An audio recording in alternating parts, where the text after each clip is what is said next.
我就来自我个做到个做给路，对老些就入了，要做路改路用，可别要 celebrate 了呀，我公正要做，就是个做给多天，个做给少得个了。bên giờ trong cái lúc chơi luôn chỉ cái cho cái lúc cái con đi sống tu là tôi tin này tôi tụ cầu kia rồi bị bỏ ấy sợ họ có tua được cái lọ kia rồi bị bỏ thì cho cái tua nửa xứ là giờ này là bị tua cho chua mà chỉ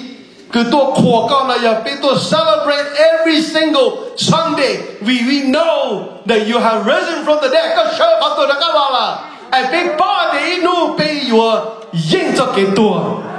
hallelujah em vợ chú bé có cho lù nào được có cho lù chia sẻ cho lù đời yo đồ bé muôn kỳ chua ya cứ bé luôn nên ya ta lo ya từ chỉ muôn kỳ cái yo muốn ya được chưa bao giờ mu thì chỉ chỉ nó mu ya từ cứ ya cứ rong cái bù đồ cái bé wo tao đồ cái tông chế mu sẽ từ chú bé wo có cho họ bé từ chú số lúc bé rong更高 amen thank you and God bless Yo share chap la luna ma itu pun ye brother Jo ku itu panen tau ga to sai ku dia tawa chu phong kong ro ka na brother yo Jo tawa chu pa ro Jo dia ni nu na ni chen ta chen nu tu ni tau ilu tau so right now he's still waiting for a kidney and it lo lin cha to mo li chi xiong to xiong na la ya Jo ya and Jo ni mu che na ye continue to pray for brother Jo chi ta le da ku ma bi tu old friend old member from an old church. Thank you for being here. I don't want to mention your name. You probably don't want me to mention your name, but you don't share cái nhau. I know I saw you today. Where are you? Wow, good to này. Thì cứ chạy con bê cái gì chơi đó. Cái liền là vậy. But I'm glad you're here. Cái giờ quý từ phong gì trong thế tao vẫn chưa cùng công một lần. Okay. Let me give you a statement là giờ y lo lù cái cho nên lo nu hay chơi cho nên lo nu nó mà lo đem lo nu nó mà giờ millionaire mà lo thiệt số tàu đem lo nu tụi nên lo nu nó mà nu nó chỉ mua là cả là nó nhớ cho lấy bé lo chỉ cho cầu xong tao đây là chỉ cho trai này gì là thiệt giờ tụi nên lo nu phải đâu bé để đem lo nu nó đó chỉ mà giờ bé bông hồ lửa áp paycheck cái gì bé thì nhớ tàu gì chỉ xong lo nu là okayอย่าไปชิดเทปเขาเรนลี่ไปรู้ลีกินเลยเดียวว่า possess พอครบไปรู้เจนอย่าไปชิดตรงบลูนูนะมาตัวนึงบลูนูอย่าตัวนึงรัวเดียจนในชิมวลากาเช่นการเนี่ยจะขาชงหลอดหนูยิ่งถึงมันน้ำมาหอน่าเจนนี่ให้ตัวนึงบลูนูจนนึงบลูนูละเนี่ยเดียนี่ให้เนี่ย one of the greatest inventors and a philosopher of all times นี่ให้เนี่ยThat the purpose of our lives is to add value to the people of this generation and those that follow. Cho nên luôn là lúc chúng ta sủng là giờ khó kể bé là one neng nhớ đồ luôn đi tây nó mà giờ là gì có bé cho neng cứ đó bé nhớ tiền nó muôn gì hết cho cứ lỡ cá lỡ muôn gì chỉ khó add value. Yêu lý cha có gì nhiều gì nè, có yêu lý cha ai có ta có lời có trong nhiều chuyện muôn gì chắc có nữa nè. Nên bao giờ lúc cho nên luôn nuôi cha tụm luôn nuôi lúc bây giờ tụm richer they tụm nên luôn nuôi mà tụm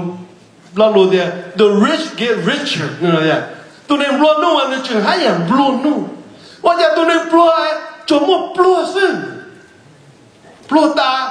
là chuyện tiền tỏ các chuyện plua cha là thế chia tiền nó plua là tiền mua ha tiền nó plua là tiền chuyện plua cha thì chỉ luôn cho plua nu mà luôn bỏ thâu yêu tiền nó đâu tiền thì thì pay mà luôn philosophy luôn chú ý tiền của nên nhớ mà của chủ qua cả cú tiền nó thế cú tiền cứ lấy của cao nó mà muốn gì chắcนี่บุญชนกันนะว่าเราอย่างนี้เดี๋ยวจูกูต้นนอซะกันเหรียญหรือนุ่งกูตัวอะไรมาอ่อนแล้วปวดเชื่อแล้วมาคือแล้วจูกูต้นนอซึ่งเราชีต้นนอเราอย่าเลยที่สิ่งต่อจากน้องมากูเชียร์อาบัติไทยจะไปจอกูเที่ยวกูชิมวยช่างแล้วกันกูเชียร์อาบัติไทยช่างตรงนี้ thế cũng chỉ bên nhau nó nên mua bên tụi mình sáng như là thế thì nên chỉ tao thấy nhẹ nó cũng chắc tờ thế còn là yêu sáng nên là okay. So just to make it clear, I don't have a Thai Asian for you. Thì khi cũng xa cái này bỏ cái đây thì cho nên luôn nuôi ho cho luôn thế hai tao là luôn statement hay để bây giờ nên nhớ bây giờ chuẩn gì qua đâu cả bây tiền nó mong gì thế cho tiền được cả là hai à mong gì. See the mindset of it, nên luôn mà là such a physical value á. If like we touch about spiritual value, okay? The physical value nó mà bên này bên gì cái tua bao số trong tua gì chỉ bao gì chỉ kia bên thì tua, yêu chúng tôi yêu lại sang còn đau nó cũng nữa. Thế cũng yêu ba cái yêu lại sang còn đau thế là nó cũng ta chỉ nên cái có chỉ cho nhẹ nè, cái nó chỉ kia yêu đi. Chị là lâu tiếc tôi nhưng mà vua chị vua chỉ tông đâu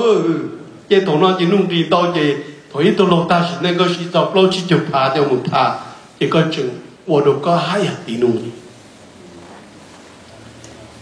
thì khi anh lo tôi nên chân dễ mà lo vua kia bắt đầu yêu lo là nên bao nhiêu tôi nên tôi yêu kia là thế thì lại sang ít bộ chỉ bộ tiền là bị chơi à bị chơi nên cho ai sang nhau nè $50 nuôi ra thầu như tôi nhiều you get the line nên your whole life trong nữa $500,000 biết chưa iluli hả iluli á kỳ muốn đến đó ít bồi nên có chi đó wow kỳ thế này rồi chỉ bồi xe cũng cho mà chỉ kỳ muốn đến à ok thì khi nhà này to cao tôi chỉ cho兄弟姑娘们要去不钱的对不对？比较，老婆也要去摸妈的，也摸妈的都去干药的，也问家现在干gì呢？cái bé chỉ bảo anh này chỉ luôn cho nên luôn nu chỉ luôn tự nhiên chỉ luôn mua invest nên bảo tự nhau luôn tự nhiên tự chịu vào mình là giờ có một chỗ gì có một cái sầu còn tây và tây chế có tây nhiên nhất là nó khang lợi yếu tố tan thọ thì nên thì giờ bank cử nhau nào nên thì giờ investor nhau nào thì giờ tụi bảo trợ nhiên nhau nào anybody bây giờ chơi chúng mình thôi đó nhiên trò nhiên trò nào câu là bé nha phải không ok giờ có cái sầu có một nhiên đó một gia tầm bank lợi yếu tố phải không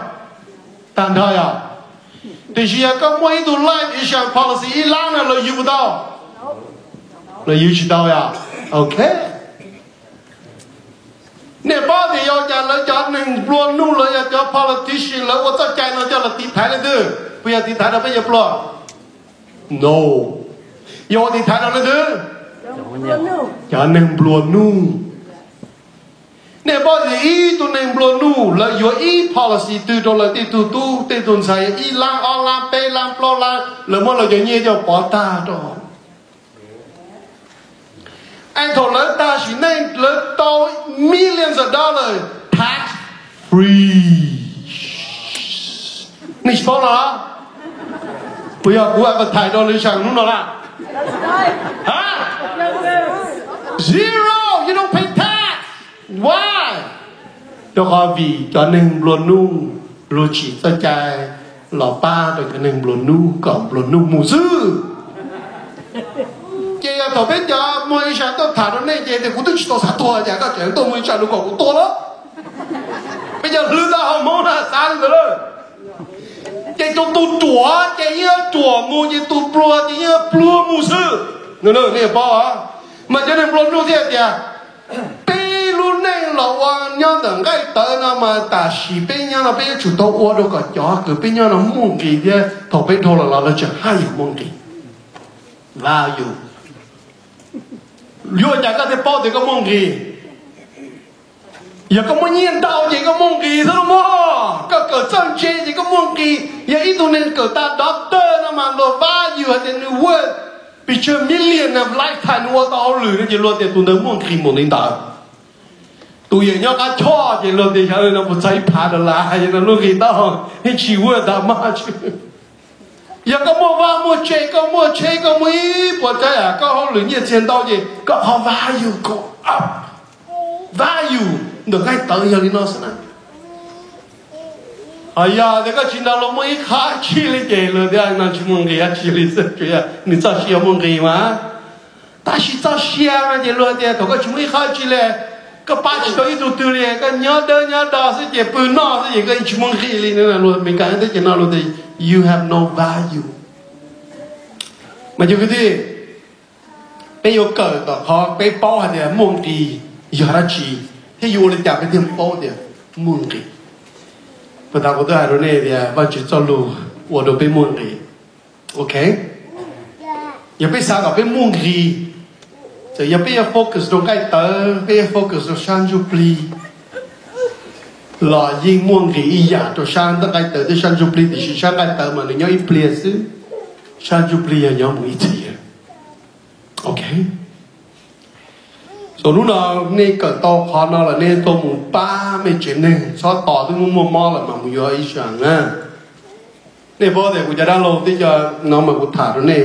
กันนี้ตัว是我家到了，我阿多到了的，你弄我就好了，从家是的，全家家有一项都有年的，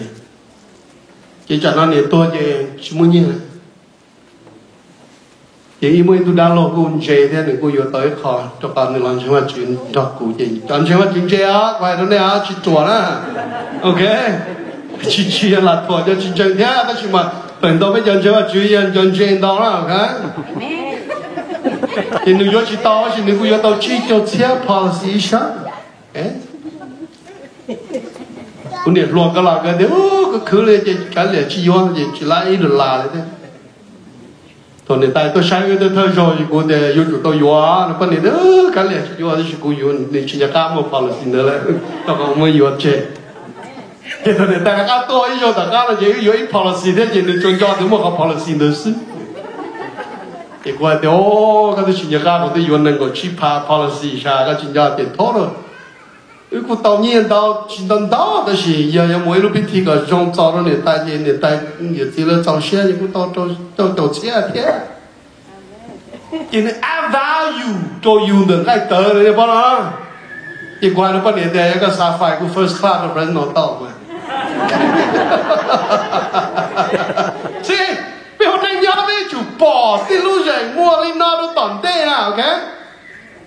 Cú chỉ tao hai đứa này thì lúc này thì chỉ li mua nên tự nhiên xong rồi lại sửa tài nên hay dùng chai không thể chỉ tao đi vào đi chơi, that's not what I mean, ok?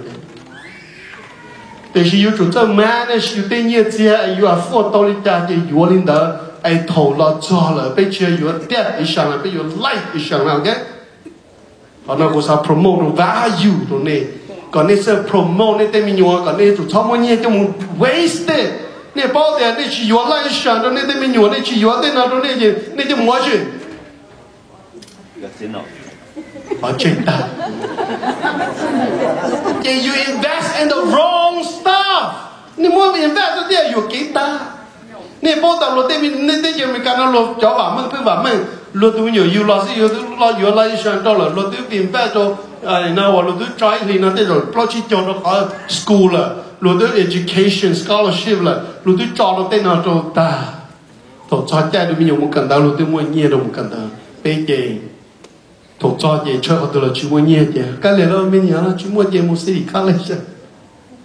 lo nhầm lo nu một tí cho college nhìn kinh nhìn dễ chứ cái là lo tao hồi dùng như tụi gì một cái dễ city college gì cái tiền tàu thế tàu chưa see investment for your kids it's good so let me find out this stuff and then we go into the word and then we'll go pump in the screen thoughts or knowledge mà chúng ta luôn without knowledge perish là luôn chỉ một lúc chữ gì dễ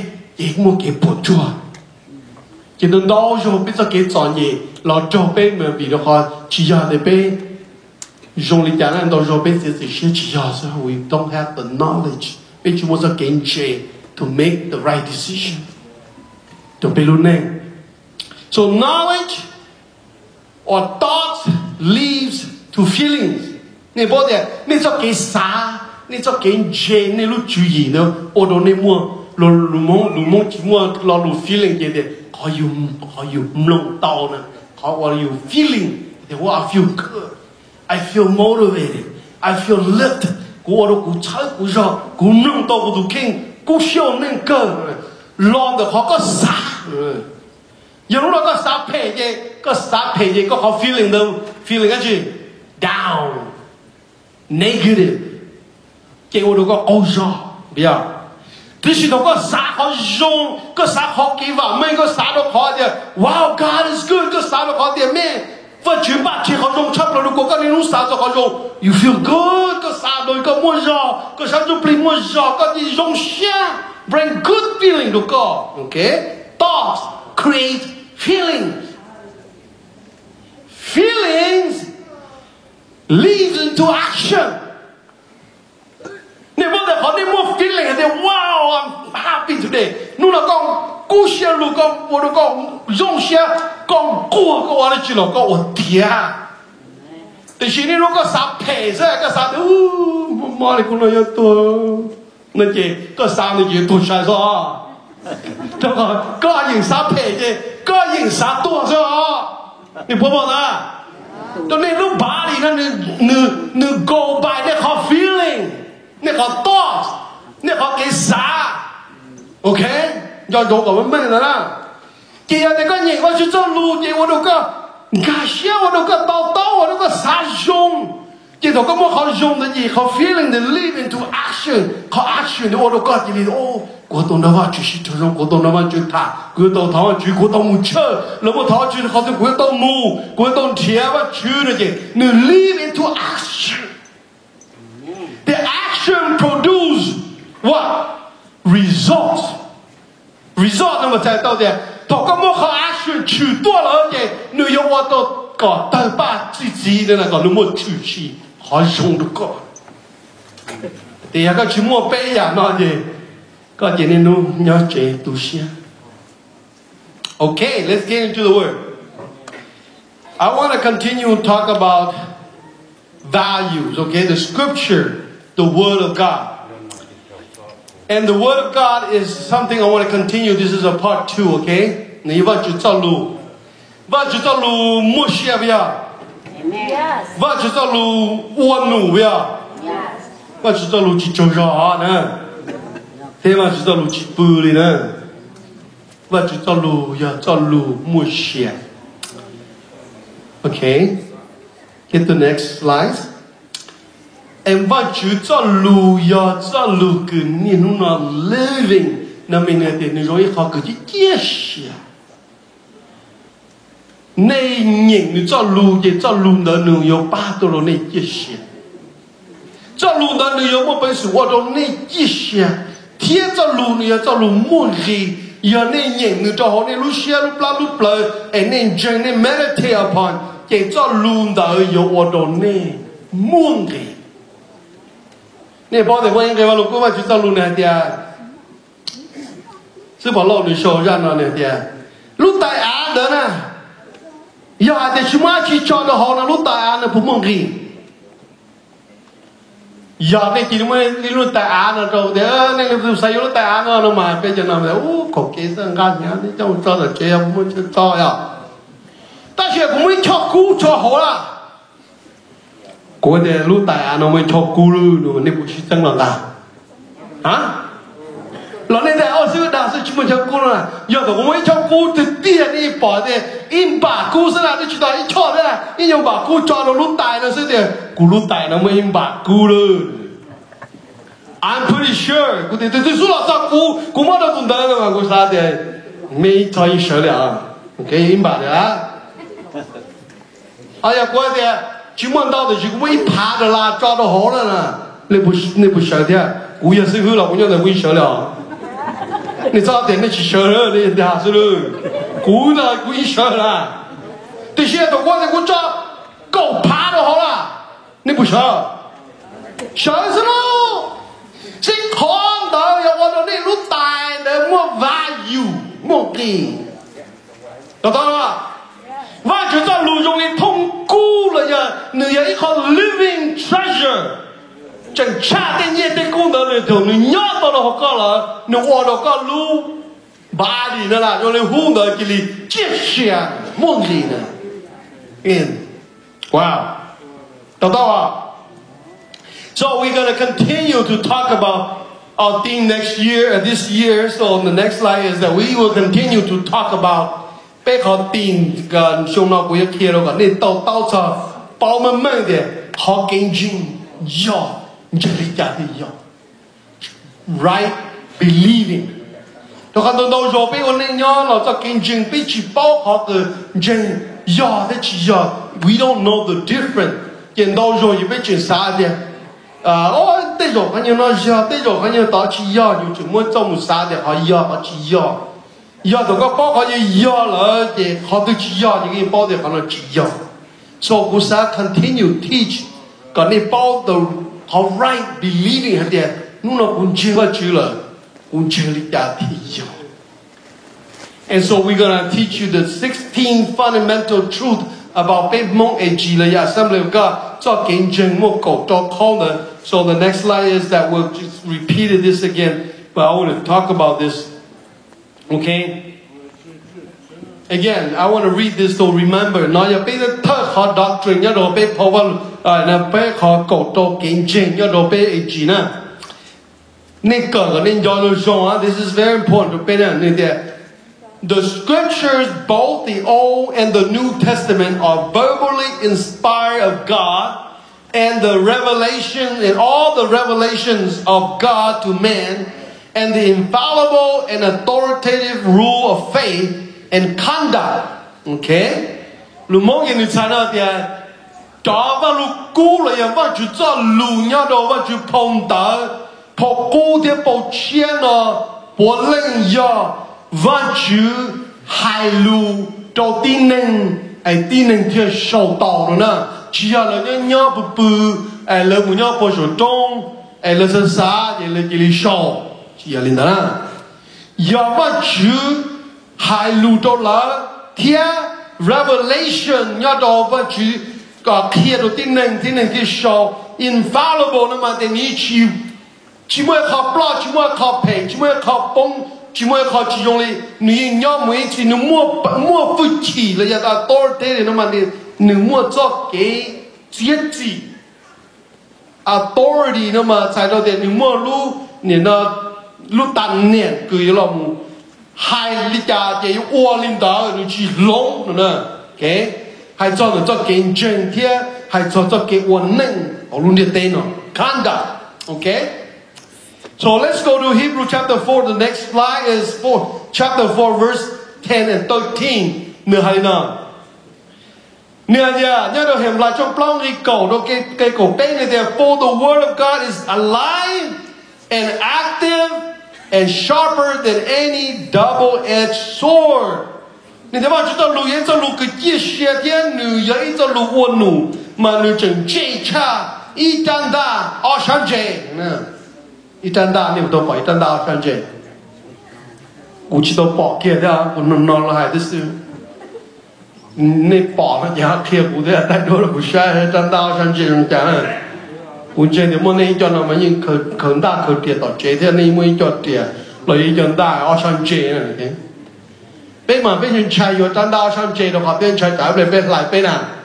rồi chủ yếu xa chỉnh chê á để sáng chê sự thì biết bao để xa sáng chê thì vợ thì xa số sáng chê nữa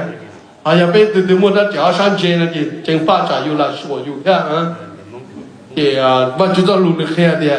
và chúng ta luôn được chỉnh chê cha đã trả sáng chê nữa thì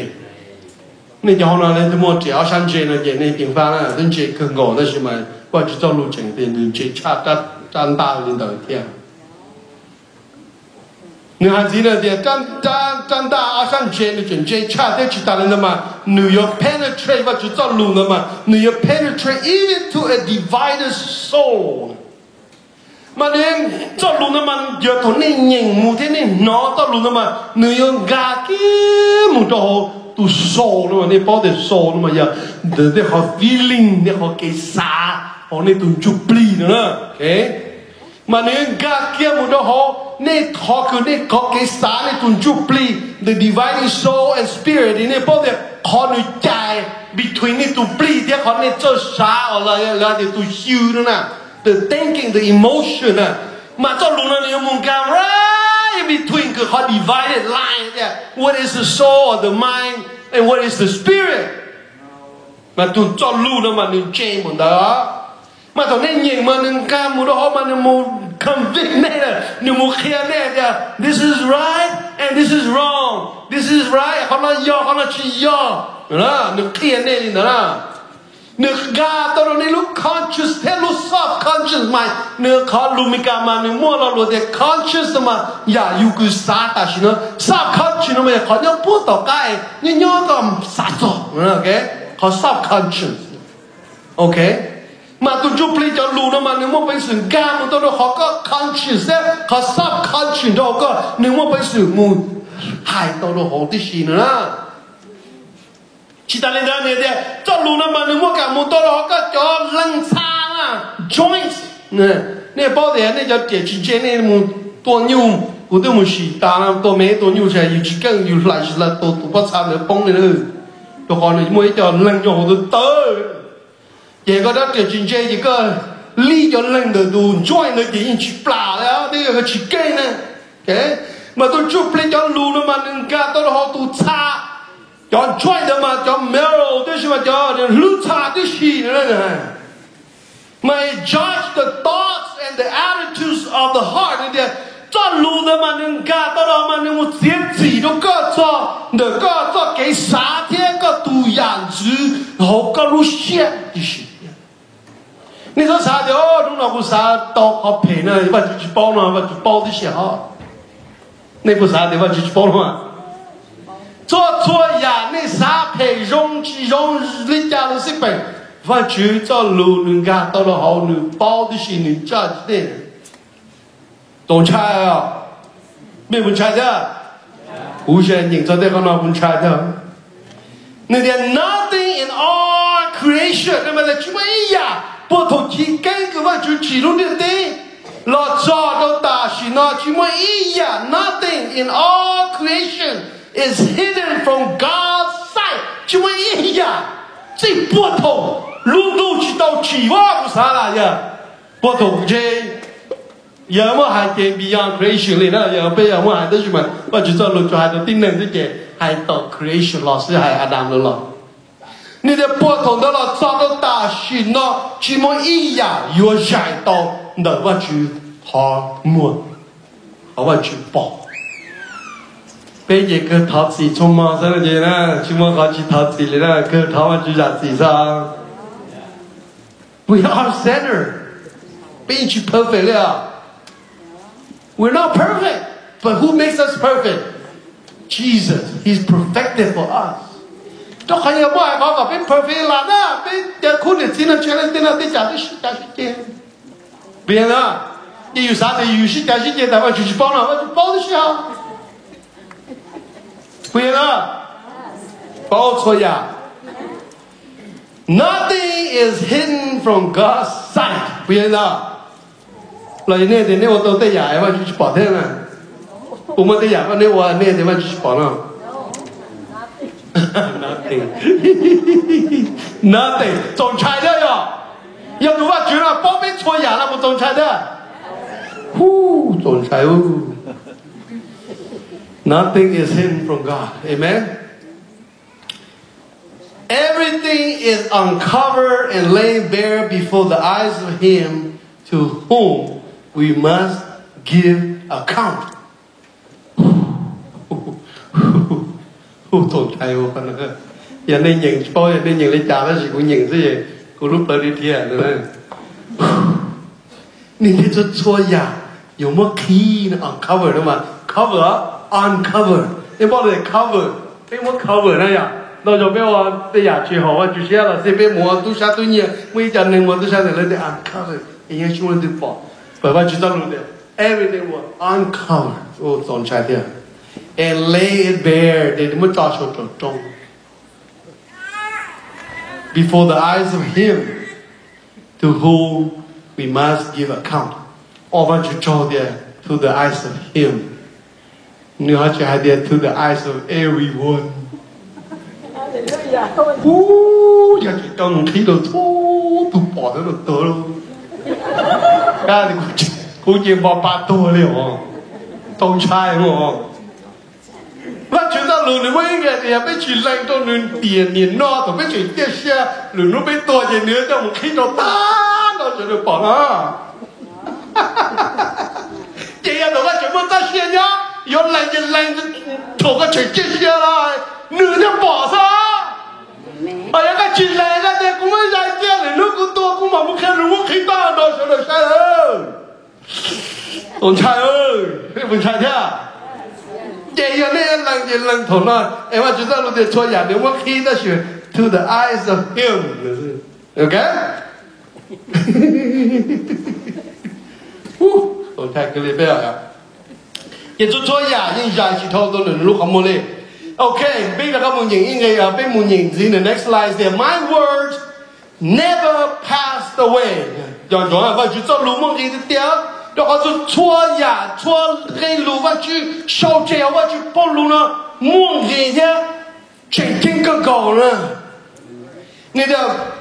Mà phải trong đằng cổ plong cái bên chú chi mà là cổ trong bên cái bên chú cổ bên cái bên chú ý lục cả trong đằng cổ ý cái bên chú ý giờ tin cái sao just three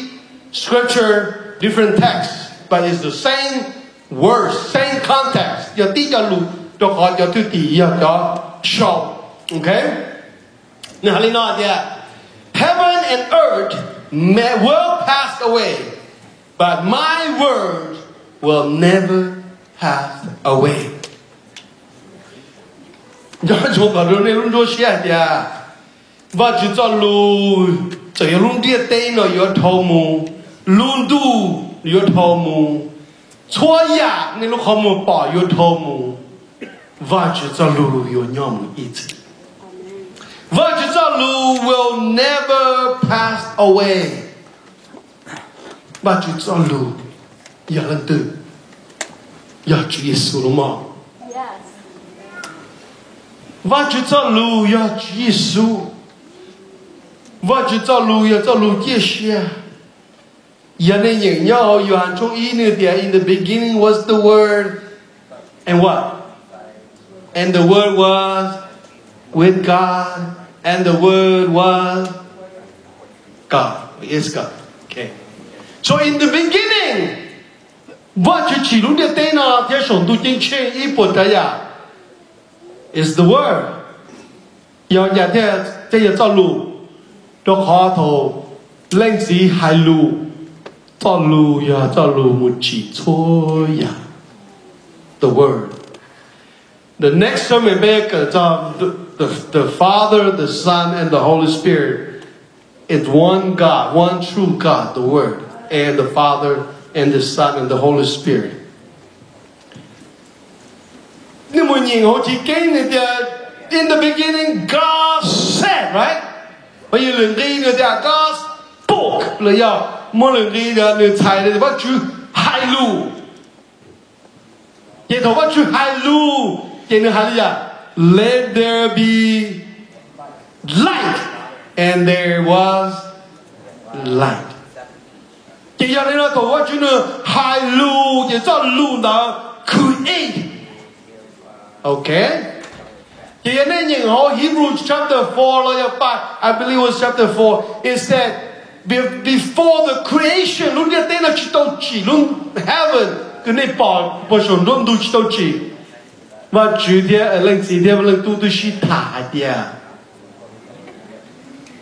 ổn định cho nhà chỉ tao chỉ đó chỉ và chủ tu bao hả đi à? Luôn để tên này bông cái thầu này bông cái thầu này chỉ số để offer đấy, có thứ bài lúc chế chế trong cũ là cũ giờ lò trong luôn để tên nó lúc chế đấy cho lò thanh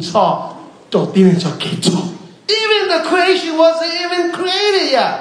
Cho nhà cứ chỉ tao chỉ và chỉ thứ ba trên. See the word is eternal. That's why you are cho ý thế kia in the beginning you are cho lù ya chứ. Nhưng đó mà Chúa nhỏ là thế cho lù ya và Chúa chả biết gì nó dưới này Chúa nhỏ đấy mà khởi hộp xe là cho Chúa à thầu chỉ cây nhưng mua cho lù nhớ là right bây giờ đó cho lù đỏ và chữ thế cho lù yo ok khởi tổ à yêu hàng cho chi ok do là trả lời nút của cái bộ lạc tôi này lại nè yeah okay that's good từ từ cha tay cánh gì từ từ xuống tàu thôi à so in the beginning chỉ cây và chữ hai lù cho lù đời à the word你听下到嘛谈那的错呀红的的呢呀个车呀个啥刀呀啥个路个的你这一波这呀个路哇路这个路这个跟车车了个好不来孤单们这是过了有头目有的半年都车带面头了还路有目可笑错呀个车个宝要路的的呢有头目这是ว่าจะ走路chỉ thầu mù thì giờ nó họ từ mông thì cha luôn điện tên nào là giờ mà chúng ta luôn họ từ theo hoạt động đi mông thì cha mũi thì họ luôn điện tên nào là giờ ta luôn nu nào sẽ là mỗi $1 billion cho cao là ít liền $1 billion là giờ block mù để chỉ mông thì nó cao là để chỉ lúc này cái tàu mà chúng ta luôn nó sẽ khởi cho một phần nhưng cha đã cho mình trong dùng à để bao thì xe lấy chỉ nhìn vào chúng ta lúc đó chỉ là nói thì ô giờ này ông bố số về phê thế giờ đã chuẩn này thế giờ này nói thì lời hệ này phong bì những cái phố cũng trồng dùng gì đã chỉ lọ này nên nói được là nên giờ ông bố này nó hồ sơ bự rồi thì nên nó đã chỉ chuẩn này ha cho chỉ chuẩn này ô giờ này suy phong vào cũng là trồng dùng thì bộ bự chỉ nhớ ít đâu đấy àเพราะว่าเราก็ว่าจุดสรุปเรามุ่งกี่ชาเขาไม่จะเราจงโยมุ่งกี่ชาเขาไม่เราปวดมือก็ได้สักชอสักถั่วก็ยาตัวก็ยิงเพราะว่าเราก็ว่าจุดสรุปเราย้อนเราก็รู้ลืมก็รู้เชื่อเลยเก่งได้เก่งชีตาก็สักกับเราเยอะเราได้ชีเราเยอะเลยอ๋อเราก็สรุปเราย้อนก็มากินใจเยอะสิเลยเขาก็รู้เก่งนะปู่บอกว่าจุดสรุปกินใจเยอะThe darkness cannot penetrate the light. Amen. The word of God is the light. Bây giờ đó, và chúng ta lùi ở nhau tới xong mình bỏ về đây, và chuẩn đó có đây, và chúng ta lùi giờ luôn đánh chi cho cú bỏ kế nữa. Bây giờ đó, anh có sao bỏ kế gì nhìn và chúng ta lùi xuống mồ. Nếu bỏ đến đây giờ bây giờ là một món đại rồi chúng ta你知道吗？被什么 flashlight 那是被门被了封了，也被我被了封，click 给他 flashlight 那些，把给也被灯，是，看到都看到被的头中毒了，被就你就登记，被我那样的电脑对手被去给中毒，被就你就登记，完全照路天要路登记，不敢写的，照路要摸你都个插了，都个上去play。thầu các tuần chụp ly nếu mua bánh sủi mua giò là thì ô đâu có tiếng cái để tới nó mua giò để chỉ thầu các tuần chụp ly nếu câu giò nếu chỉ mua giò là chỉ ô đây giờ trong ngay tới câu giò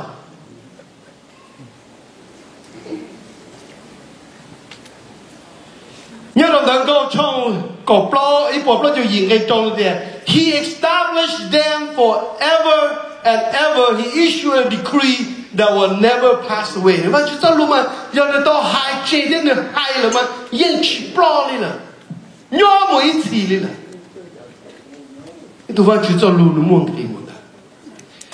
mà tại trong chiến này có gì nếu hai lần này for truly I tell you khó chế cần có cuộc hiện trong này hết until heaven and earth disappear cho nó nuôi sống tu đoan tu thế luôn tiệt tế là thông áo luôn cơ bên nhau nó thế problem là not the smallest letter not the least stroke of a pen will by any means disappear from the law until everything is accomplished. Wow, nói đó, bây giờ luôn được hai trong bốn nọ thế nào? Nia tia, cũng kia cả này bao nhiêu chết tia.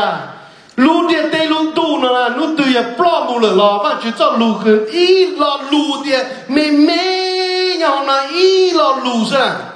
lo lu de is lo ya love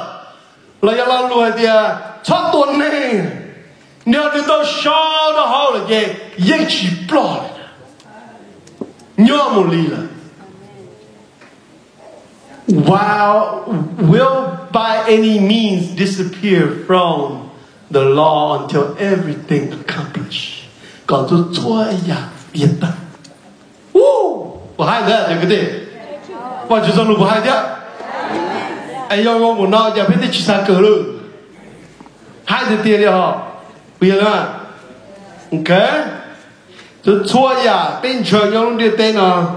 Yêu cho lòng. Thì xí ya. Cứ bê ổn định nhau ở bê bao hạt để một trên thì tiền rồi bê nhau mấy chiếu. Hallelujah. Okay. The next slide. The first verse is just ta remind nên thế okay. Còn nên cho ta thì nhớ là có được. Có thi ở này thì ý có lần thầu trong xa bây giờ ý này thì for this world in its present form is passing away. Cho các mối remind nó bây giờ luôn đi tây từ ta sẽ nó bên bỏ từ bên trời cha đến bên xa tàu xuôi ya của bên tu nữa của lên yếu plom. Ý cái là thôi trong cổ bên cái gì nữa thì xóa cho cái chân chế where there is knowledge cái chân chế nhau lúc can tu nó cho nhau vừa thấy ý ở bộ bé bộ phá một cỡ tàu doctor là mới nu họ doctor là yếu plom. Người cho ba tổ có thế là cụ thổ chẳng nhau lúc đi tế sư ta chỉ nu từ thổ ta plom. Nu là sư cho một trường cỡ tàu doctor thế giờ chỉ tao là à chỉ xin nu từ sư cho một cho ba tu về sư cho một họ doctor tu nothing I can take chẳng what là giờ này thì chuyện cỡ tàu doctor gì thế là nên bộ ga tông rồi tôi chơi chơi nếu tôi nói lên tiếng ga tông là tôi doctor một số tôi chơi chơi anybody I haven't heard anybody can take the doctor to heaven. Hai nhưng mà chỉ nói thì còn đi rất cỡแต่สิ่งนี้เกิดนี่มันต้องใช้เกิดที่สิ่งย้อนจงเดียเกิดจะเราอ้ว่าจุดเต็มหนูจะเราช้าว่าจุดเต็มเขาลือไอ้ว่ารู้ได้จีโดที่หนึ่งก่อนที่หนึ่งบอกว่าจุดจะกี่โยใช่จะเราคายไปกูให้กึ่งเอากูก็ตัดเราตื่นป้าจะต้องก็ให้เขาไม่ใช่แต่หนึ่งมันบล้อหนูยังรู้เด็ดเนาะเราแค่เตะดูถอดเลยตัวเราจะเนี่ยเราการจะต้องทำเลยหมู่ชิมันถือไว้ลูกกูหมดเราลิเทียchỉ bao đó có xem chỉ nhưng lúc nào chỉ là cho một ô tô được wow thế nên thế cái gì xem chỉ bao đó có xem được tôi nhớ có xem cho một xí số một biết không? That's right. That's why this country is so wealthy and so rich because a lot of wealthy people die. They can take their money to heaven. So the rest of the Uncle Sam will spend for us. Amen. James chapter 1 verse 10 in there. But the rich should take pride in their humility, since they will pass away like a wild flower.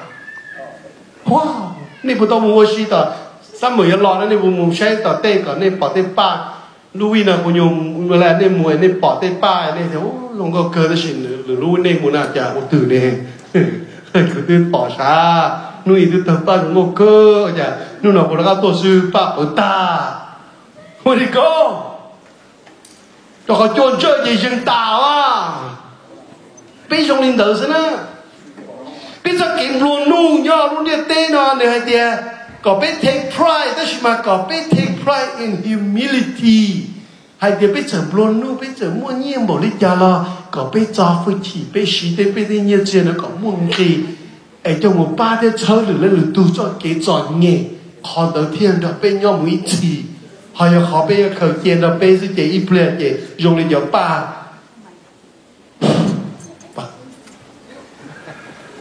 phong cách đồng đồng này đem để tu sang nhẹ thế này okay. The next one is said what passed away. Chỉ thiết hậu mũ. Ý Yohan trong on cái cổ xa này the world and its desire passed away. Luôn địa tây dia chua ya cái cứ bị sát đầu desire và cái chờ bỏ lên有blamo有头目。Nếu từ bây giờ sẽ tu về từ bây giờ tao一路chạy million dollar home là ia chỉ mua là nếu từ bây giờ sẽ tu về bây giờ sao trái luôn là beginning là一查到了，别了的。bây giờ kinh chờ luôn đi tây nó nếu từ bây giờ sẽ tu về nữ ta, đó, no matter what. bây giờ mua million dollar home là yên chỉ là bay luôn là ia là tu luôn là. bây giờ mới lúc chế bao chỉ tiêu chế là chỉ là bay lú là, giờ bay bao nhiêu trong cái lỡ chẳng xí trắng thì từ lú,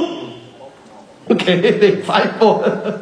giờ cái chuyện đi dùng cho để lúc chế nó đồ tuần xài nó là từ tu nó cũng muốn nhẹ ít bớt xe muốn bay cho xe rồi nó bay cho xe rồi nó bay cái chuyện là lú là chẳng xí trắng, chẳng xí kê, chẳng xí su. lỡ chuyện chỉ có cứu đi chuyện chỉ có viên dầu cần thế là vì có tự nhiên đầu thầu có chỉ tao muốn phải thầu có chỉ tao tua chuyện cho chúa thầu vừa tua vừa tụi tao muốn tự nhiên phải không thế đó hiện nay muốn như là hiện nay cho chỉ mua mà chưa trả thì bao giờ đến đây policy lu isang ya của bên bộ xe là số mà lỡ thì có một 50% nó đầu tư 50% nó đầu tư lỡ nút thì phải hỏng ha giờ có chỉ có linh đó là lừa nô lại xin tăng cho chân nhẹ ok thì tôi tăng mừng nữa ok sau lúc đi tới tôi kiểm tra yếu thầu mù chỉ cho nó nên có in cái in nữa hay là gì then I saw a new heaven and new earth for the first heaven and the first earth has passed away there was no longer any sea有没有轮到车的轮到的车路特路诶路的车路的这车的有布姆有什么些准时了阿贝多冲阿贝多冲被个讲的 as you look forward to the day of God 诶被要搞跟钱种种努个话去老的 and speed is coming 诶有我都讲努老的经跟个的老晒that day will bring about the destructions of the heavens by fire and the elements will melt in the heat 你不你不准猜啊他搞完去叫个问题了要不去叫个问题总弄到小鬼有假了你啥些人有的假了你不懂不晓得了母比啊更呢要来啊更你不晓得了母比呢不准猜nô từ Chúa Giêsu cho các lò nên bên thọ của Chúa Giêsu là sự sáng chính pháp nên không bắt xia họ cho nên cho thân gì chỉ tôn chính pháp Chúa theo thế này thì của Chúa Giêsu là sự sáng nữa là chính pháp trả là á là từng thế nào yêu cho nữa bắt xia nữa cho khó tê giả đi nói yêu đồ nên tôn trái cơ cỏ yêu đồ luôn đi tê nó yêu melt yêu đồ đau giả yêu mua cái bộ chua bẩn trông okay chỉ cho nên có in cái plot này thì it will wipe every tears from their eyes and there will no more death no more or mourning or crying or pain for the old order of things has passed away hallelujah 我们早些早弄得更好chỉ cho nên có in là giờ tụi nên trai to thì mình nhìn lên đó là okay tổ tiên này mua món để cho trai nên sự sao thì chẳng có to là gì muốn nhìn cái trong chủ sĩ trong này ngồi yên cái plau nữa nè ai thì mua in nô này chọn này cho qua mua này chỉ mua qua rồi luôn cho cái chọn nhìn gì là there will be no more that chỉ mua cái to chỉ mua cái quan trọng cái nhẹ chỉ mua cái món cái gừng chua giả cứ phê cái cú thâu là yếu thâu ta ở đây xí mù nữa nè yếu một khó chia là thế nào amen on the closing in this last slide closing nhớ đầu nữa the word became flesh but ta cũng tôi muốn nói nhanh là and I want to closing in this in the beginning was the word and the word was with God and the word was God but ta cũng tôi nói là nên John giống là để nói người chừng kinh cần cầu cho lưu inspired by God is from God and it was God. And you want you. He was with God in the beginning. Beginning. Beginning. Okay? Through him all things were made. Lord, the new Troya could cheat before and draw the day. Without him, nothing was made. That has been made. In him was life, and that life was the light of all mankind. And the light shines in the darkness, and the darkness has not overcome. Giờ nên mua chuyện cho lù nó nhớ đồ nên nè, Jesus giờ cho lù à, giờ tổ nên mua cho lù nó nên mua nhìn nhớ đồ nên lúc share nên meditate days and night nên khởi đầu đồ nên giờ chỉ nên trong lúc tây chín cho yên nên chỉ cho cái trồng tu cho cái đá là hệ nên我冇说cho要做那点的给引起touch那呢，引搞起到那呢。khó để chỉ nhìn qua chúng ta lùi lên thì nó là để mà trong dùng sự chế đã chỉ lo một bộ bự gì đã chỉ lo mấy xe chuyện thì nó mà nó cũng tàu để đã kia chỉ giờ lên đó bây giờ mà nó cũng tàu này thì tàu thì đã kia rồi nó mấy xe chuyện mà nó cũng cho mình tàu nó đã kia à đây chỉ giờ lên đó bà bà là cú nó chỉ miên tôi nên cho nó xí lên đó giờ nên từ nhau TV cũng sao đâu tôi san bảo tên nhà là tên nên từ đầu mua là cũng tổng này đi bộ sao làm gì nè cả và chúng ta luôn nhìn và chúng ta luôn đó luôn mong tu con cho là mình nhìn sự kiện con nhìn cho luôn đấy còn cả tao đâu có tên gọi là nó cha tên bông mèo tên xe tên chữ tên lư ít bộ trái à tao luôn cả tao đâu nè chứ đã là nhung có chỉ tao nè rồi amen hallelujah Chúa Chúa bên thao Chúa kể hallelujah. Từ vào chúng ta luôn nó muốn gì chắp lại, giờ thầu nên tao vào chúng ta luôn nó nhớ được hôm nay, nên muốn gì hallelujah. Nghe thì nghe là lời của ca thì cũng muốn gì, vì giờ vào chúng ta luôn nhớ học cô, bọn nó cũng muốn gì, bọn vào chúng ta, nó làm cũng muốn gì, vì vào chúng ta luôn nhớ học cô. Cú chết xe, cú ya bắt chúng tôi bây giờ, cú mua gì, hallelujah, cú yên là, vì bắt chúng ta luôn, nhớ họ cô, ra cho nhau, có chúng ta cô, hallelujah, hallelujah, hallelujah, wow, hallelujah, bắt chúng tôi tiếp nhau, xin thằng bên mua bắt chúng ta luôn bên chia sẻ. Bây chỉ ra mua được năng lượng tế, bây giờ ưu yo thế ok, rồi họ bây kia là what chú biết không? Bây giờ share là what chú amen, bây giờ share bây giờ chú ok, what chú có cho luôn nữa, bây giờ share thì có, giờ tụ what chú muốn cho cái luôn, cái chú là tua số tụ đông khâu li, cái cho luôn kia là bây giờ thì what chú có bên gió cho có. Ai đó biết đâu nó có cho mỏ thì hậu có lúc khó cho gì mà có bên cho có Giêsu họ bên cho thì có sau xếp tua được bên cái bao thì có là đồ luôn đi tên nó có là trong cái chỉ trong cái thua cái yên lìa trong luôn bờ luôn tàu luôn khí dùng đi tuần nên thì chỉ có những chỉ tuần này cái tuần này gian gì có là cái họ chính cái lúc tên chỉ đầu tiên này ta chỉ lấy chỉ nhẹ giờ này là chỉ xem mà có tua giờ này là mà chữ bên nó là bên giáo sư rồi có Giêsu ai đó bên là họ lúc khó thì nó lúc vua họ nó bị cho cái lúc kế lúc khó này giờ có chọn trả lại cái bên cho cái lúc thì how much you have to sacrifice for us có muốn thua nhà cho chị hold in the heaven có muốn thua nhà nhớ chúng tôi chơi cho chị ai có lo tay đó tìm liền đâu luôn đi tên nó you take nothing with you các chị gái nhà chị đâu có lo đâu luôn đi tên nó ai có lo mua tin này lo cho cái trò nhẹ cái trái cái khi đó nu mầm tu đầu cả tin này chẳng muốn có bờ muốn có bảo mỗi cái khi mỗi cái cho muốn chia sẻ tụi tôi có lì thầu lú chia sẻ cho trong tôi đâu tôi ya ta siêu tờ tôi chưa bên cho con到时候被我被拿干个，到时候被请教这个，到时候被这我给这给丑，那老板去他个下子都被，哎，侬那被拿到要被叫这个这给路个叫茶，个应该那个点么去个路被茶，请问也得去个走些茶，他个老我都被个被要么粉，这个么就到个都去，哎，侬那被点么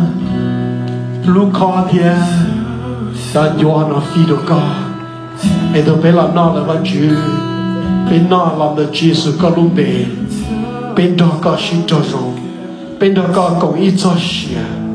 bây giờ chỉ ra một hết cho một rong cứ chỉ sự có tao là tôi số tôi đâu có li ai yêu chờ tôi tin nên cho cái block cái tua cứ mỗi xe chỉ ai yêu ba tôi tin nên đi được tin nên cái mỏ cái đi được tin nên cái nhua xia đi được tin nên cho cái chơi cái trái ai giờ lên tôi chuẩn bị ở cả cho ai lúc nào thì muốn chúa tôi phi đi cho nó có hay bên tôi chia sẻ lúc bên cái rộng cần có amen.